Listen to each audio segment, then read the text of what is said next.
Welcome back to CareCast, the podcast from CareSoft, the trusted government IT solutions provider. Subscribe to get the latest technology updates in the public sector. I'm Anthony Jimenez, your host from the CareSoft production team.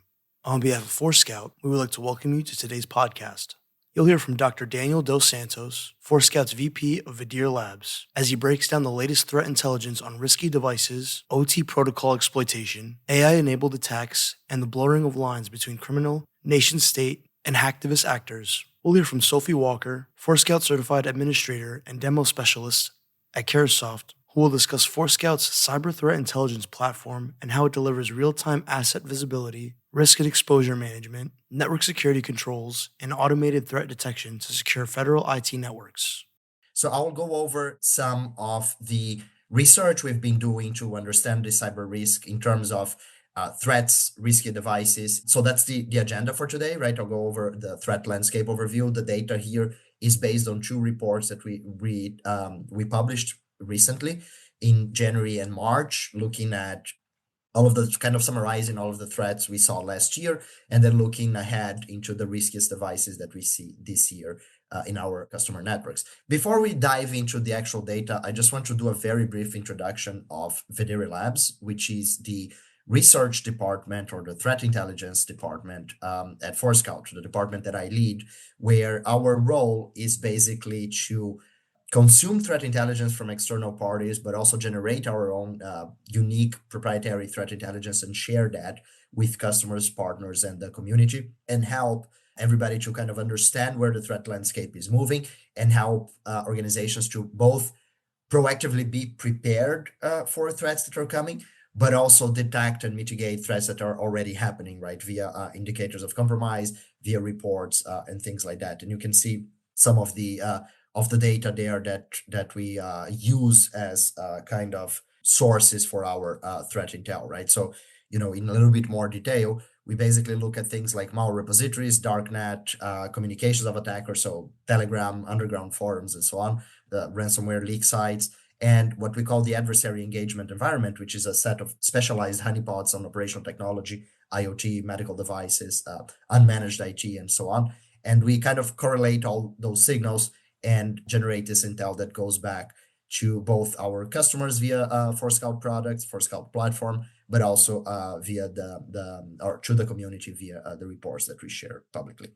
Right. So let's talk about the threat landscape, right? And this is, as I said, a summary of what we have seen last year. We are preparing right now an update for the first half of this year. We usually do every 6 months an update of the threat landscape, but this data is still pretty much relevant and kind of factual to what we continue to see. So I'll go over some of the headlines here that we had in the report, right? The report is something like 30 pages long, full of statistics and descriptions and so on. I'm not going to go into everything, but the things that I think that organizations really need to be paying more attention to right now.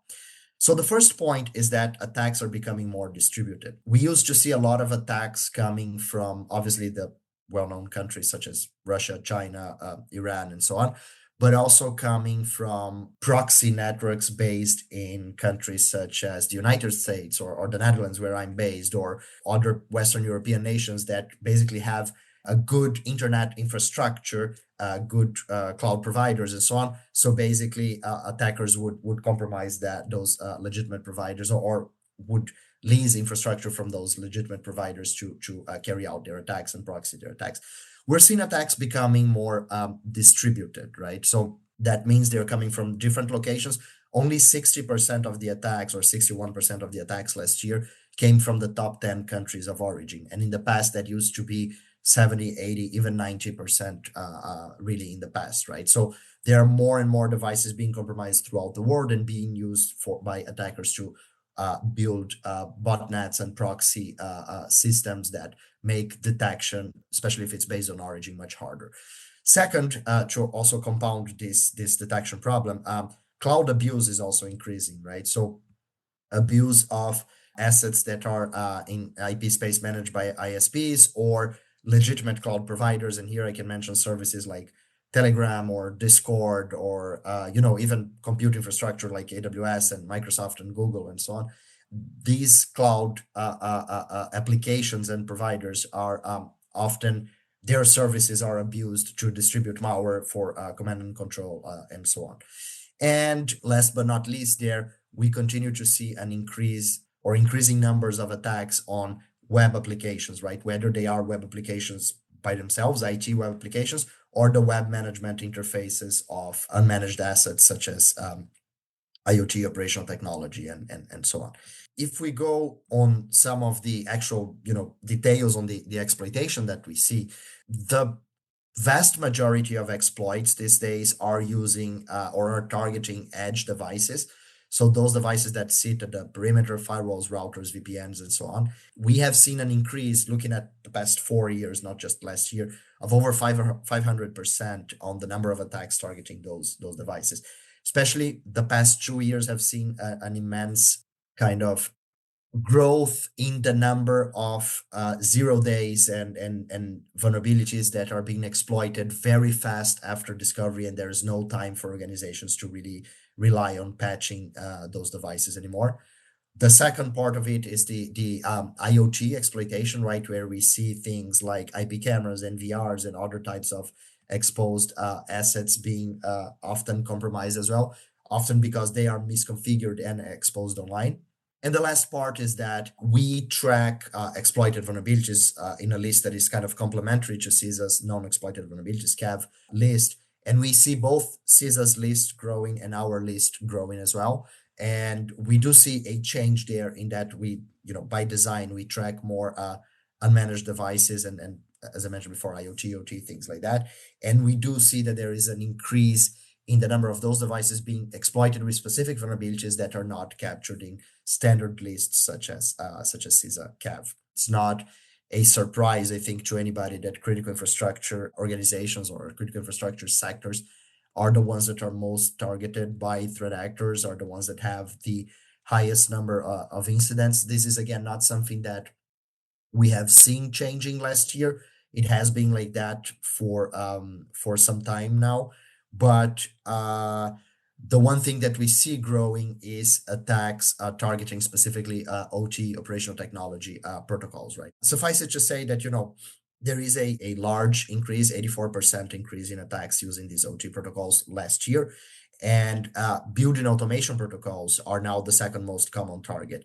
And that's relevant because building automation is the type of operational technology that is present in virtually every organization nowadays, right? Even if you're not in the power or water or transportation sector or something like that that uses dedicated OT devices, PLCs and HMIs and so on, you will have an office with badge readers and other HVAC systems and so on, other types of devices that are managed by operational technology protocols, and those are often being attacked as well. Moving from the data to more of the trends that we see, right? More of the like extrapolating from the data, what are the relevant kind of events that we see happening? Hacktivism is something that has been around for a long time, but had a big shift back in 2022 with the Russian invasion of Ukraine. And that shift was driven by the conflict, driven by geopolitics. But basically, groups started attacking critical infrastructure, and groups started aligning with kind of nationalistic movements as well, or geopolitical interests of some countries, rather than protesting in a kind of grassroots fashion against whatever they wanted to protest in the past that was much more peaceful in a way than destructing or sabotaging or destructing critical infrastructure, right? So again, we've seen an increase that's going on back since 2022, but this year specifically, last year already that was relevant, but this year as well, with the ongoing conflict in the Middle East, we do see more and more groups kind of joining these attack campaigns against the United States. Against the second one there is actually in Canada, the UK. It's kind of a global movement, right? And those attacks are coming from Iran, they're coming from Russia, but they are also coming from other places that are aligned with those pro-Russian or pro-Iranian groups. And we do expect that this is something that will continue even as the current geopolitical conflicts may, be resolved, hopefully, at some point. The kind of attacks and the kind of activity that they've brought with these groups will very likely continue to happen because these groups now have the skills and have the kind of the motivation to carry out those attacks. The other point, and this is also probably not a surprise to anybody, but AI-enabled attacks are becoming kind of commonplace these days. AI is also something that we have seen since early days, 2019, with deepfakes, around 2023 or end of 2022, when ChatGPT, the recent wave of generative AI, became very relevant. We started seeing this widespread use of generative AI for simple tasks like phishing, understanding vulnerabilities, code example, and so on. But last year, and especially the beginning of this year, the rise of agentic AI, reasoning models, and other technologies have enabled very automated, very sophisticated attacks. There are a few examples there with actors building ransomware fully using LLMs, or specifically malware using AI in real time to create dynamic payloads and so on. We had a research piece at the beginning of this year where we showed how even pre-Mythos, right? Obviously, everybody nowadays is discussing how Mythos can find and exploit vulnerabilities, but even before that, using Claude Opus 4.6, we could also find 0 days in critical devices, and how that's kind of changing the game. So again, just an example here, right? Again, talking about critical infrastructure. At the end of last year, there was an attack from a Russian threat actor called Berserk Bear against the Polish power grid, against distributed energy resources there. And they used one specific wiper. And you can see the full source code there is a very simple wiper that was generated using LLMs, right? Generated kind of on the fly using AI and deployed as part of that attack. So that is becoming, it's not something just for sophisticated attackers anymore. It's something that is becoming much more commonplace. But when we look at those kind of AI enabled attacks, and when you look at hacktivism and so on, it's important to also keep in mind that not everything is real. We need to kind of look at the data and understand what are the real risks and real threats, and that will be part of the next discussion that I'll have there when I talk about risky devices. But one of the groups that we were tracking, called the Infrastructure Destruction Squad, is a hacktivist group. They post on Telegram. You can see a Telegram screenshot there. They are pro Russia, China, North Korea. You can see kind of the flags on the description of the group.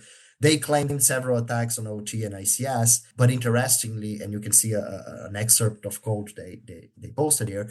Clearly, most of what they posted was AI generated slop, right? It was not real exploit codes. It was something that is supposed to create a psychological impact more than a practical effect. And whether that's something that the attackers don't really know or they don't care, it's hard to say. But very likely they just don't care necessarily about the attack actually working. It's more about creating a psychological impact, right? So again, think of attacks on critical infrastructure not just as things that disrupt operations and so on, but things that can cause a reputational damage that can have an impact beyond just stopping operations. To kind of finalize this part about threat landscape before we go into risky assets, threat actors are evolving, right? And we saw that we continue to track that, but we saw it very clearly last year, where criminal organizations, nation states, and hacktivists, we used to divide threat actors very neatly into these categories, right? And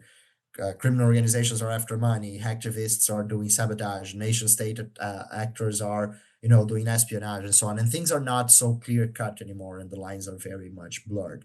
And one example that I posted there on this slide is a hacktivist group that is selling initial access to SCADA systems in Poland, which it's interesting because that's the typical behavior of a cyber criminal organization rather than a hacktivist. But we see this kind of cross-pollination of TTPs and capabilities among different kinds of attacks. We also saw lots of examples last year and early this year of nation states purchasing initial access from criminal organizations, or nation states or state actors using ransomware, using other types of malware developed by criminal organizations as well. So, with more threat actors and shared knowledge and shared infrastructure and capabilities, the number of attacks will certainly only increase. That's kind of the background of what the threat actors are doing, what's the threat landscape these days. Let's talk a little bit about risky devices, right? What organizations have on their networks that is presenting risk nowadays. It's not necessarily what is currently being attacked. Some of those devices are currently being attacked, and we talked about them in the past slides. But some of these devices are actually presenting future risk, right? They have vulnerabilities, they have misconfigurations, open ports, internet communications, and so on, that are not yet necessarily being exploited at scale, but they will be exploited at scale. When we started doing this work a couple of years ago, we actually saw, for instance, that routers, and you can see routers are still the riskiest device in the IT category there, started increasing their risk profile, right? From, again, we started doing this work in 2022 and we repeated year by year. And we kept seeing network infrastructure, routers, firewalls, you can see there as well, kind of increasing their risk profile and then remaining in this category of risky devices for a very long time. And we now see, like I showed in the past slide, the threat landscape, that they are among the most exploited by threat actors. So it's relevant to keep in mind the other devices that we look at here that are risky in organizations' networks, as I mentioned, and that might become next targets of attacks, right? So I will go into the details of each one of those categories a little bit more in detail.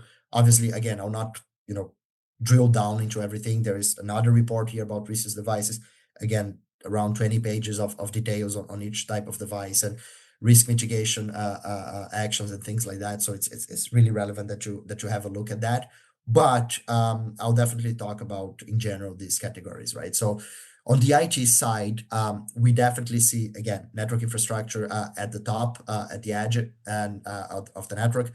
And one of the main reasons why they're risky is, even if they are kind of on the IT side, they have no security agents, and organizations very often have limited telemetry and limited visibility into those devices, right? So the attack in Poland that I mentioned before, for instance, on the Polish power grid, started because multiple facilities used this firewall slash VPN appliances at the edge that were sharing credentials, and threat actors managed to get those credentials, logging to several of those devices, and that was not detected as an attack for a long time because there was no detection of abnormal behavior of those devices, and the detection only happened later on when they reached other monitored devices.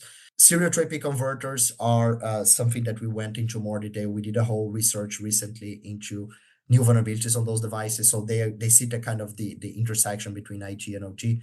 So it's interesting to look at them in more detail. Workstations and domain controllers are the traditional endpoints in IT that continue to be risky in any case.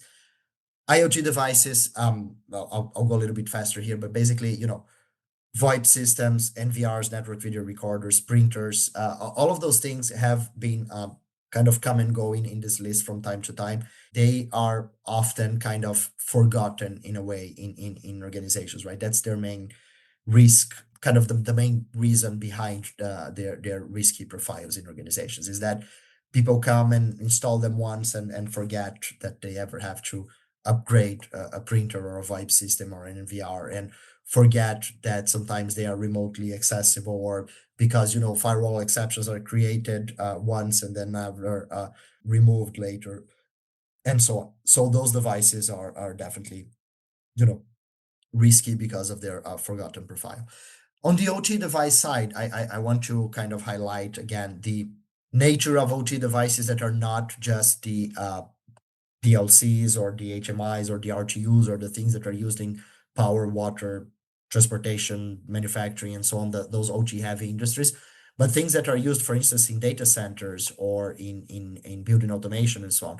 So things like PDUs, right, power distribution units, uninterruptible power supplies, UPSs, they are used in every data center and they have high consequence risk, right? So taking over those devices means messing with the power on a data center, potentially taking down power.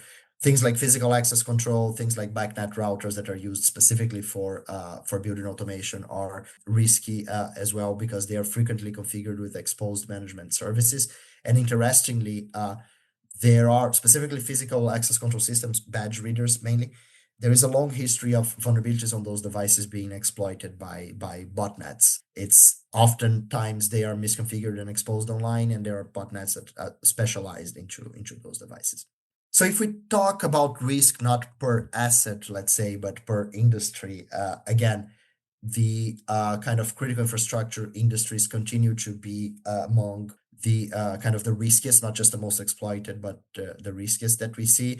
Financial services is at the top there, followed by government, healthcare, manufacturing, retail, and so on. And it's quite interesting that we actually see financial services and government. This is again aggregating the data about device risk right across all our customers in a specific industry. It's quite interesting that we see financial services and government kind of so far ahead of other organizations, right? When we go into more details again about why some of those devices are risky, the reasons have to do with vulnerabilities and so on, but it's even kind of the root cause, the reason behind the vulnerabilities and the exposures and things like that is when we start looking at things like operating systems, we see that nowadays special purpose operating systems, so those real-time operating systems, those firmware specific versions of Linux, Android, and things like that that run in embedded devices, they are more prevalent than the traditional IT OSs in a vast number of organizations, right? Specifically government, healthcare, and retail. And that's just because of the sheer number of IoT, OT, medical, and other types of devices that we see with this embedded OSs overtaking traditional IT in any case. Obviously, a lot of those devices are not upgradable or upgraded. Even if they are upgradable, they're not always upgraded in organizations' networks, right? So even when we look at things like legacy Windows, and here the data is actually showing a large number of legacy Windows because Windows 10 support officially ended last year. Obviously, there's still the extended support program, but not every organization is into that and so on. But we do see that across organizations, between 10 and even 40% of Windows devices are running versions 10 and before, so considered legacy. And when we look at specific firmware in devices that are end of life or end of support or unsupported, we see things like some of the network infrastructure that I mentioned before, like switches, but also IP phones, printers, and so on, having vast numbers of these unsupported firmwares, and that's why they end up being risky. When we talk about open ports, I'll go quickly on this one, but basically the traditional IT protocols that are still risky and should be taken a look at, like RDP and SMB, they have kind of stabilized or even declined as a proportion of the total number of exposed ports that we see across organizations, right? Whereas SSH and Telnet, those remote management protocols traditionally for OT and IoT devices, continue to grow as a proportion of the total. So risk is kind of shifting between the management of IT devices and the remote access to OT, IoT, and those traditionally unmanaged devices. Same thing on vulnerabilities and default credentials and things like that. Even if we look at computers are still having the highest number of vulnerabilities, the vulnerabilities that are more critical, right, including criticality as in CVSS score, but also exploitability, the fact that we see them being exploited online. We see unmanaged devices like the routers, switches, wireless access points, and other types of IP cameras and so on, other types of specialized devices popping ahead as the riskiest here and having the vast majority of the exploited and critical vulnerabilities. I will just close my part here really with saying that, in terms of risk mitigation, you should look at risk and exposure management to identify devices, network security to contain these risky behaviors of devices, and threat detection and response to understand when something actually happens, when something goes wrong, and what kind of automated response you can have to contain threats once they start with those kind of unmanaged devices. All of that hopefully is supported by Threat Intel, and that is kind of the work that we do at Forescout Video Lab. So thank you very much, and I'll pass it over to Sophie. Awesome. Thank you, Daniel. I wanted to kind of go over the four main things that Forescout is trying to accomplish on your network. The first one being discovery. It's trying to see all the devices on your network, anything with an IP address. Make sure to get into the nooks and crannies and the dark corners of your network, right? Make sure that no device goes unseen, because that can cause trouble. Right. And then the second one, assess all of those devices that have been discovered. So you're assessing for, critical risks, threats, and then also getting an idea of attack surface and your exposure. Third one, putting you in control, right? At scale automation, it will prioritize those risks and then also give you some mitigations and insight to how to fix those risks and those threats. And then last but not least, govern. Do all of this continuously to get a great picture of your network and kind of the risks that pose it, right? So first things first, like I said, we start off with discovery and the inventory of all of your cyber assets. So discovery, inventory, all of the assets. We do this by 30 unique techniques, both active and passive. So with or without agents. This is important, especially if you're in an IoT environment. You would like passive scanning so that you don't take down your whole operations. That would not be great, right? So, and then some, in IT situations, you do want active scanning. So you can choose between active and passive.